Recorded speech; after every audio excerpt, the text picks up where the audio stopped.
My name is Emma Collins. I am only 27 years old. I live in a small town in America, Springfield. The town is not big, but it is peaceful. Tall pine trees stand on both sides of the roads as if time has stopped. Not many people come here, but those who live here know each other, respect each other, and most importantly, they love living in peace. I am an English teacher by profession. I have been teaching for almost 5 years. The name of my school is Springfield Central High School. The school is neither very modern nor very old. It feels like it stands somewhere between time and memory. Every morning at 8 a.m., I enter the school wearing the same outfit, a formal shirt, simple black pants, and an ID card around my neck. Many people say that when I smile, my eyes narrow slightly and create a calm kind of beauty. But I know that behind that smile, many untold things are hidden in my life. There are usually 25 to 30 students in my class. Some are very attentive, while others just want to pass somehow. But I don't teach my students only grammar or spoken English. I teach them how to feel life, how to speak without fear, and how not to be afraid of making mistakes. I have always believed students don't learn from teachers they fear. They learn from teachers they connect with. And that connection, that is where everything began. That day, a new student joined my class. His name was James Parker. He was only 18 years old, but there was a kind of confidence in his eyes that most students don't have. On his very first day, when he entered the classroom, he looked at me in a way that felt strange, as if he already knew me, as if I was someone important to him. I thought it was just a misunderstanding, but I didn't know that from that very day, my life had begun to change, silently, slowly, just the way night slowly turns into morning.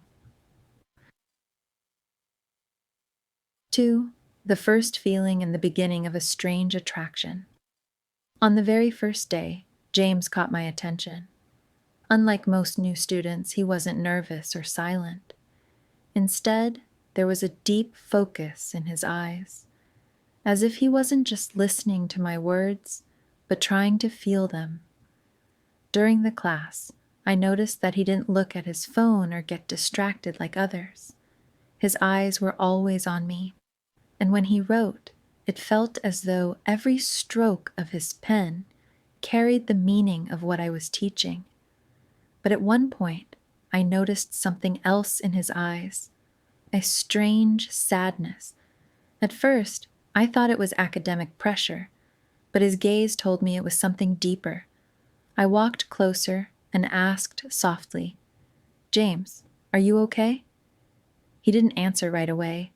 There was a helplessness in his eyes.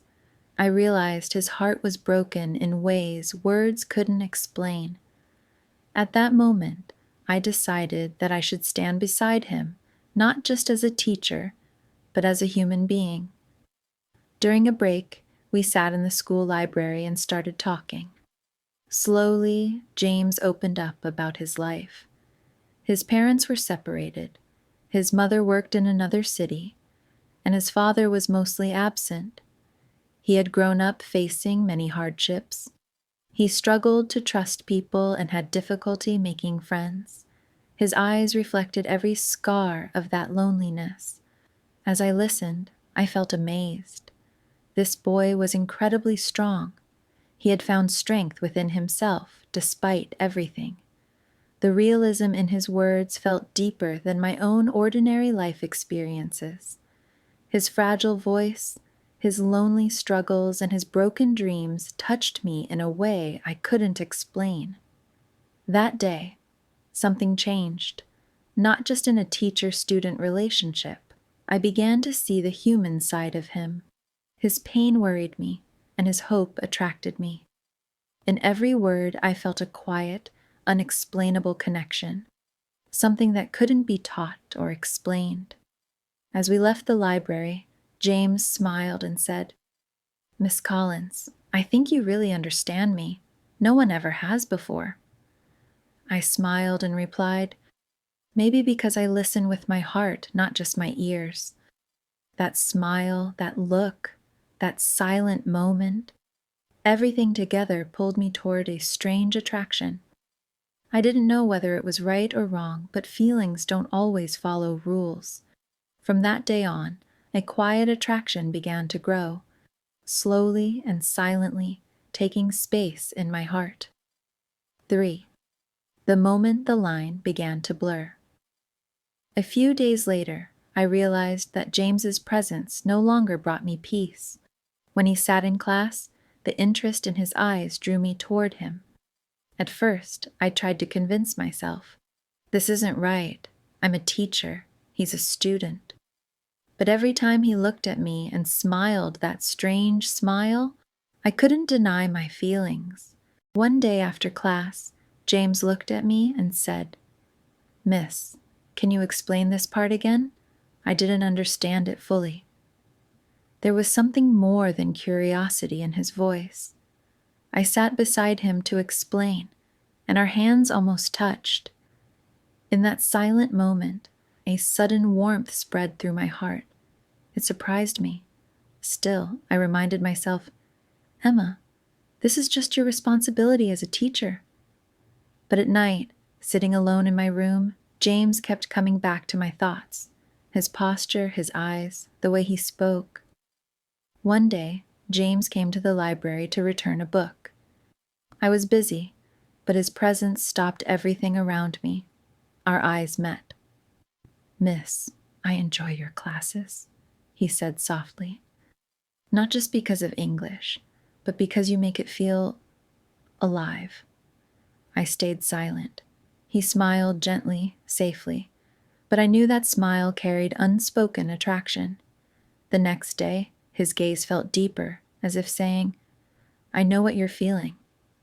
In that moment, I felt that we were no longer just teacher and student. After class one day, James gently held my hand. His touch was light, but it sent a shock through my heart. I pulled my hand back instinctively, but he looked at me with trust and said softly, "Miss, I feel connected with you." My heart stopped. That touch wasn't just physical, it was emotional. I knew then that I could no longer deny my feelings. My attraction to James was growing stronger, and it wasn't something ordinary. That day, I realized that fear, rules, and judgment couldn't erase what we felt. His eyes, his smile, and that brief touch held me in a feeling that only the heart understands. 4. Facing the truth and the fear. That night was filled with uncomfortable silence for Emma. When the noise of the day faded, the truth inside her woke up. Sitting alone, she realized she could no longer deceive herself. What she felt wasn't temporary, but it wasn't something easily dismissed as a mistake either. She thought about her profession, about the trust parents placed in her, about the school rules. Crossing this line meant risking everything she had built. Society is not forgiving, especially to a teacher. Fear slowly grew inside her. James's eyes pulled her in, but guilt followed close behind. She asked herself, "Am I becoming someone I won't respect?" Outwardly, she remained calm. She taught, smiled, followed rules. But inside, she was breaking little by little. One rumor could destroy everything. Sleep became restless. Fear lived quietly inside her. Standing in front of the mirror one day, she whispered, "Emma, you are a human, but first, you are a teacher." That truth was painful, but unavoidable. She realized fear wasn't the enemy. Fear was guiding her, teaching her where the line was. 5.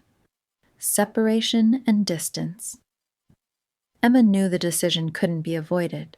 No matter how deep the feelings were, reality was heavier. After sleepless nights, she decided to stop before the damage grew deeper. One day after class, she told James they needed to talk. Calmly, she said, "This isn't the right path. We both know that." James stayed silent. Pain filled his eyes. She didn't explain much. Some truths don't need many words.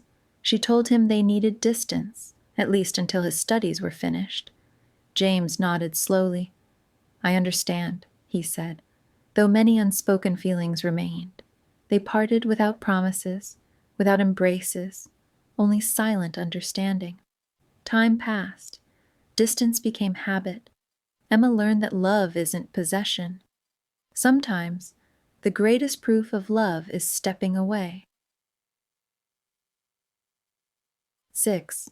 Reunion and the lesson time doesn't stop for anyone. Years passed. James was no longer a student. He was a grown man. Emma, too, had grown wiser and more aware.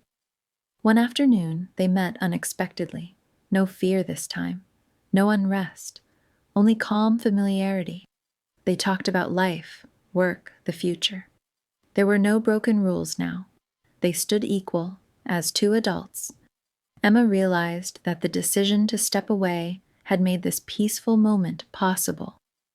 Before parting, Emma said softly, "Some feelings need time. Not everything comes at once." James smiled with gratitude. In that moment, Emma understood the lesson. Love is beautiful, only when it respects responsibility. When time does its work, emotions mature. This story doesn't end with excitement, but with quiet understanding. Because love is not just a feeling, it is responsibility, respect, and waiting for the right time.